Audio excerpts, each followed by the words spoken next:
Politics and HVAC. As many of you know, if you've seen my videos before, I normally avoid any political stuff. Even if it sort of creeps in one way, shape, or form, I tread lightly. However, when you could say that either HVAC is creeping into politics or politics is creeping into HVAC, in the grand scheme of things, this actually does affect you. If you're a homeowner in the market for a heating and air system, anytime soon, this article could affect you, especially if you have plans of using some of the government rebate programs and things like that. So I've got this article we're going to talk about. I'll put a link to this article down in the description of the video, but I just thought it was interesting. It says a little noticed veto by Florida Governor Ron DeSantis signals his likely rejection of more than $346 million in federal money for direct-to-consumer rebates for residential building upgrades, including the installation of high-efficiency electric HVAC equipment.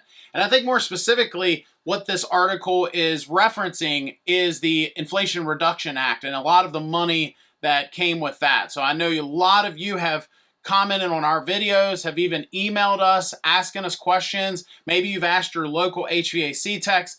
I got to tell you, I've heard so many different things as far as this goes. I've heard folks saying, oh, it's in effect. I read this article and it says that the Inflation Reduction Act is currently in effect and you can take advantage of it. But then I'll receive a comment the very next day from one of you saying that, you know, I tried to get it or I tried to apply or whatever you tried to do and it's not into effect yet. And so I've heard so much conflicting information. In fact, some of you will probably even comment on this video and let me know which way you've seen it go. But ultimately, as I've said in other videos, if you are wanting to take advantage of any of those rebates or any of those programs, please check with a tax professional before you go spending money.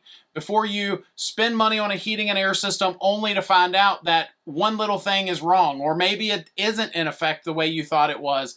And so I know some of you have commented on our videos on that. Some of you have said, I do my own taxes. I think in this case, if this is something that you want to take advantage of, it might be best to cover yourself and make sure a tax professional is at least consulted, if nothing else. DeSantis, a candidate for the Republican presidential nomination in June, vetoed a $5 million grant from the federal government that was to go towards the cost of managing the High-Efficiency Electric Home Rebate and the homeowner managing energy savings programs in Florida. Now, one thing I want to point out about that is this veto is vetoing the $5 million grant to manage these programs. So it's not the actual veto of the program or the money that would come to you, I think. These two programs of the Inflation Reduction Act, incentives designed to reduce fossil fuel consumption and carbon emissions from buildings. In all, the IRA provides nearly $9 billion in rebate money divided among the states, territories, and among U.S. jurisdictions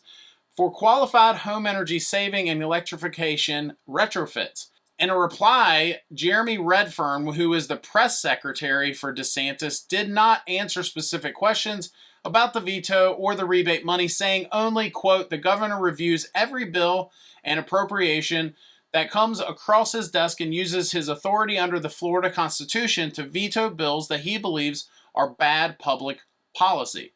A spokeswoman from the U.S. Department of Energy, which is overseeing these programs at the federal level, said the programs deliver on President Joe Biden's agenda, creating good jobs, reducing energy costs, and fighting climate change. I think a lot of you, whether you are doing it to save money from an energy standpoint, a lot of you have asked us questions because of the economic side of things. So that's interesting that she said that. It also says, as stewards of taxpayer dollars, the Department of Energy will continue its work to ensure all Americans have access to funding that helps them breathe fresher air, live safely, and keep money in their pockets, she said in an email. And if you're wondering if I'm going to read every word of this article, I'm not.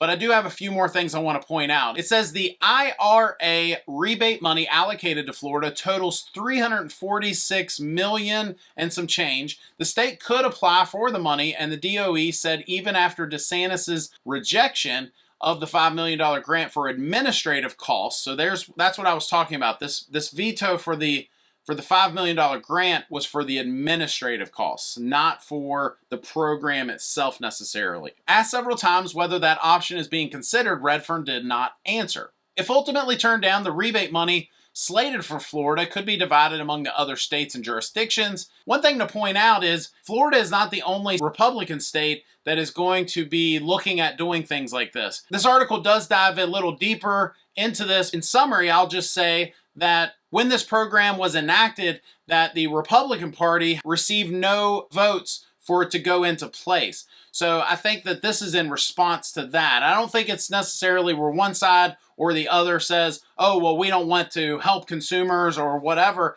I think it's one of those deals where maybe they did not vote for it in one way, shape, or another. But it's definitely a partisan program where one side wants it and the other side does not. One thing I think that shows that is it says the biggest concern around the IRA's incentives is ensuring that the higher efficiency products the incentives will help pay for are properly installed in homes.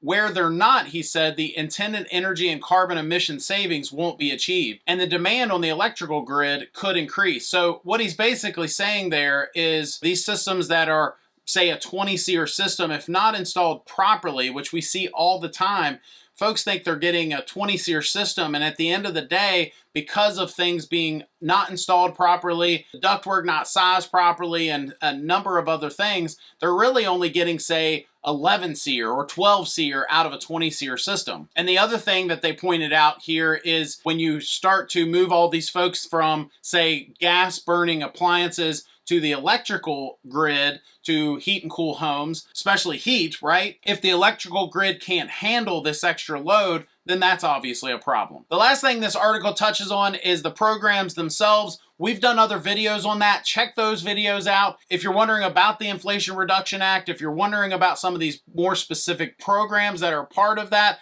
but ultimately, as I said earlier in the video, we've heard so much conflicting information. There's articles coming out saying this, some of them saying that, and ultimately, I think before you go spending that money, you need to consult a tax professional and make sure before you spend that money that you know what you're getting, knowing that you're going to be covered or receiving some sort of rebate. And the last thing that this article points out, the rebate programs are going to be administered by the states and jurisdictions receiving the money themselves. So this is not something that you're applying, I believe, to the federal government themselves when you do your taxes or whatever.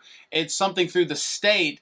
Because the way that money was allocated, each state gets a certain amount of money. So I just thought this was an interesting article. Again, I'll put the link down below. Let me know your thoughts. Is this something that you're concerned about? Are you concerned that you're in a state that you're not going to receive the money? Are you concerned from the political side of things that, you know, this is affecting you as the consumer? Or do you think that this money should not be allocated to folks at all anyway because you don't think that folks should be making these changes without considering the full picture anyway? Just because you're going to receive money to get a high efficiency system, maybe you don't want to get that high efficiency system. Maybe you think if folks are going to make that decision, they should be considering all their options instead of just what the government program incentivizes. It's an interesting argument. Obviously, there's folks on both sides, just like everything these days. I'd love to hear your thoughts. Comment down below. If you like this video, check out this video. It's of the Daikin Fit assembly line right here in the USA where we show footage that's never been seen before. Thanks for watching. Hit that subscribe button. We'll see you next time.